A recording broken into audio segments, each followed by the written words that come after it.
that there has not been a single economy that tears down the rich to lift up the poor. So this idea that if we just transfer wealth from the rich people that you don't seem to like to the poor people, we've been doing that. I mean, that is our tax policy, federal and state tax policy, is that the wealthy pay more than do the low-income families. So the notion that this is what is going to solve our problems, I mean, works great in the ivory towers of universities or union think tanks, but in reality, the states that have grown, the states that are growing, are not those that are saying we got to punish the rich to lift up the poor. They're saying we need to create opportunity for everyone and reduce the burden on entry into the workplace and the middle class that are trying to grow businesses. We don't need to slap a 20% income tax increase or a sales tax increase.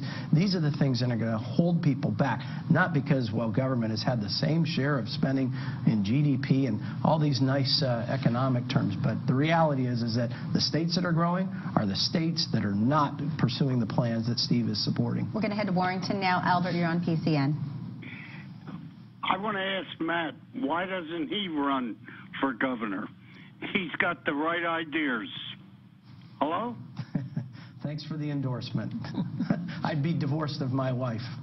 Let's try to squeeze in a few more calls before we run out of time. Norman is calling from Cambridge Springs. Go ahead, Norman. Yes, what they should do here in the state is just go back with last year's budget of $29 billion. And if Wolf did get his budget, which it's not really going to happen the whole way, it would be $33 billion. And then after that, next year, he'd want 34.